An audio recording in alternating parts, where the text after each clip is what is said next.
কেতিয়াবা আনৰ স্কুটাৰৰ পিছৰ আসনত বহি তেওঁৰ যাত্ৰা, আন কেতিয়াবা মালবাহী ট্ৰাকত উঠি আৰম্ভ হয় তেওঁৰ যাত্ৰা। এইবাৰ বাইকাৰ্ছৰ ৰূপত লাডাখত ৰাহুল গান্ধী। বাইকাৰ্ছৰ ড্ৰিম ডেষ্টিনেশ্যনত উপস্থিত সকলোৰে প্ৰিয় ৰাহুল গান্ধী। নিৰ্বাচনী প্ৰচাৰ সময়ত ৰাজনৈতিক নেতাই মটৰ চাইকেল চলোৱাটো কোনো ডাঙৰ ঘটনা নহয়। বহু সময়ত ৰাজনৈতিক নেতাই নিৰ্বাচনী প্ৰচাৰ অভিযানত নিজে বাইক চলাই যোৱা দেখা যায়। তাহানিৰ দিনৰে বিৰোধী নেত্ৰী মমতা বেনাৰ্জীয়ে নিৰাপত্তা বাহিনীৰ চকুত ধূলি দি মটৰ চাইকেলত উঠি গন্তব্যস্থলত উপনীত হৈছিল। মুখ্যমন্ত্ৰী হোৱাৰ পিছত আন নহ'লেও এতিয়া মমতা বেনাৰ্জীৰ সেই ৰূপ দুৰ্লভ।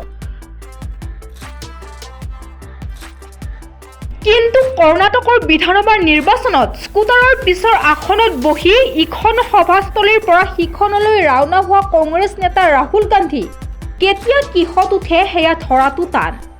মাজতে মালবাহী ট্ৰাকত উঠি দিল্লীৰ পৰা পঞ্জাৱলৈ এক দীৰ্ঘ দূৰত্বৰ পথ অতিক্ৰম কৰিছিল জনপ্ৰিয় নেতা ৰাহুল গান্ধীয়ে। এইবাৰ ৰাহুলে ট্ৰাক এৰি ধৰিছে বাইকত, তাকো আৰোহী হিচাপে নহয়। এইবাৰ বাইক চালকৰ ৰূপত দেখা যাব ৰাহুল গান্ধী। আৰু ৰাহুল গান্ধীয়ে এইবাৰ যি স্থানত বাইক চলাইছে সেয়া যিকোনো বাইকাৰ্ছৰ বাবে ড্ৰিম ডেষ্টিনেশ্যন। ৰাহুল গান্ধীয়ে বাইক চলাইছে এইবাৰ লাডাখত। শুকুৰবাৰে লাডাখত গৈ উপস্থিত হোৱা ৰাহুল গান্ধীয়ে এখন KTM 390 বাইক চলাই শনিবাৰে বহু চৰ্চিত পেংগং হ্ৰদৰ উদ্দেশ্যে ৰাওনা হয়।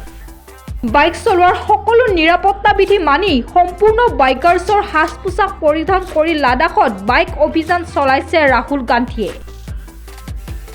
এই যাত্ৰাত ৰাহুলৰ সংগী হৈছে কমেও 6জন বাইকাৰ। তাৰ পিছতো ৰাহুল গান্ধীৰ পিছত আহি আছে নিৰাপত্তাৰক্ষীৰ গাড়ী।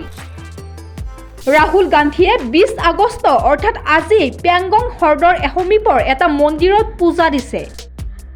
তেওঁৰ পিতৃ প্ৰয়াত ৰাজীৱ গান্ধীৰ জন্মদিন ৰাহুলে লাডাখৰ মন্দিৰত পূজা দিয়ে পালন কৰিছে।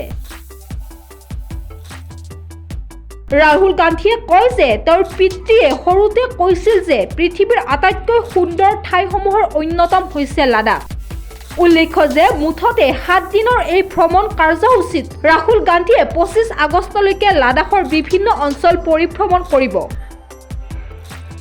লগতে জম্মু কাশ্মীৰক মোদী চৰকাৰে দ্বিখণ্ডিত কৰাৰ পিছত এয়া ৰাহুল গান্ধীৰ প্ৰথম লাডাখ ভ্ৰমণ। নিউজ ডেস্ক ৰিপৰ্ট, বাতৰি 24।